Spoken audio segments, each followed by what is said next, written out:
Hi friends, welcome back to my channel. We have started with a vector. In the last video we have studied unit vector. Now how to use unit vector, which is very important because पूरे physics में हम लोग ये unit vector use करेंगे. Okay तो पहले थोड़ा सा बता देता हूँ. हम लोग ने लास्ट वीडियो में कुछ ऐसा देखा कि P bar is equal to magnitude of P bar into unit vector in P direction. तो will start with one dimensional. तो ये x और y एक्सिस है. x डायरेक्शन में मैंने यहाँ पे एक पॉइंट मार्क किया और इसके कोऑर्डिनेट लिख दिए 5,0. वेक्टर मैंने बनाया ओरिजिन से ये 5 तक और इसको नाम दिया मैंने p बार. और अब मैंने बोला p बार का वैल्यू लिखना है. तो अपना फंडा क्या है? मैग्नीट्यूड लिखना है. मैग्नीट्यूड कितना है? तो इसका 5. यूनिट वेक्टर लिखना है. तो यूनिट वेक्टर ये किसके डायरेक्शन में? तो पॉजिटिव x डायरेक्शन में है. तो I will write this p bar is equal to 5 i cap. 5 represent magnitude, i cap because it is along the x direction. एक और वेक्टर बनाता हूं. लेट्स से यहाँ पे एक वेक्टर लिया और इसके कोऑर्डिनेट मैंने लिखे लेट्स से 0,4 और एक वेक्टर बना दिया q बार और q बार लिखने बोला मैंने.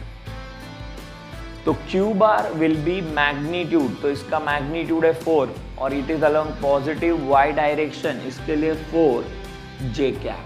ये ऐसा बन गया. नाउ इन दोनों को ऐड करना है and I am getting resultant vector. तो resultant vector draw कैसे करते? तो we have studied parallelogram law of vector addition. तो मैंने parallelogram complete कर लिया और resultant vector will be diagonal of a parallelogram. तो ये मेरा resultant vector होगा. तो resultant vector का value होगा p bar plus q bar. So I will write 5 i cap plus 4 j cap. This is my resultant vector. अब थोड़ा सा सोचते हैं, क्या हर बार इतना प्रोसेस करना जरूरी है? तो consider the coordinate over here. x coordinate will be 5, y coordinate will be 4. तो दिस इज 5,4. तो डायरेक्ट सोचते हैं, अगर ये मेरा एक r बार मैंने बनाया जिसका कोऑर्डिनेट है 5,4, 5 is along x and 4 is along y. तो मेरा आंसर आएगा 5 i cap plus 4 j cap. तो फिर सिंपल है. दूसरा एक कोऑर्डिनेट सिस्टम ड्रॉ करते हैं और मैंने एक वेक्टर बनाया. यहाँ पे एक पॉइंट कंसिडर किया है. लेट अस कंसिडर -2,3 और मैंने बोला ये वेक्टर लिखना है हम लोगों को. लेट से इसको भी नाम दे दिया r बार. तो r बार का वैल्यू क्या होगा? तो जैसे यहाँ पे हमने सोचा x कोऑर्डिनेट के साथ i, y कोऑर्डिनेट के साथ j. तो ये होगा -2i cap plus 3j cap. Very simple. तो ऐसे अगर कोऑर्डिनेट पता है हम लोगों को तो मैं वेक्टर लिख सकता हूँ. अब दूसरी चीज, इसका मैग्नीट्यूड लिखना है. तो consider a right angle triangle. Right angle triangle, अगर ये राइट एंगल ट्राइंगल में कंसिडर करता हूं तो पाइथागोरस थ्योरम से इसका मैग्नीट्यूड मिल जाएगा and that will be 5 square plus 4 square और उसका रूट. तो इसका मैग्नीट्यूड अगर किसी ने पूछा है तो under root of 5 square plus 4 square. तो यहाँ से यहाँ पे आते हैं और मैंने पूछा इसका मैग्नीट्यूड बताओ. तो इसका मैग्नीट्यूड क्या होगा? अब कॉमन मिस्टेक जो होता है वो हम लोग बोलते हैं रूट ऑफ. यहाँ पे i के बाजू में जो नंबर है उसका स्क्वायर, j के बाजू में जो नंबर है उसका स्क्वायर किया है. i के बाजू में है -2. But when we talk about magnitude, magnitude हमेशा पॉजिटिव ही होता है. तो you have to consider only positive number. If you consider negative तो भी माइनस का स्क्वायर प्लस ही होने वाला है. तो बेटर है नंबर ही याद रखने हैं ना. i के बाजू में जो नंबर है उसका स्क्वायर प्लस j के बाजू में जो नंबर है उसका स्क्वायर. ये मेरा मैग्नीट्यूड हो गया.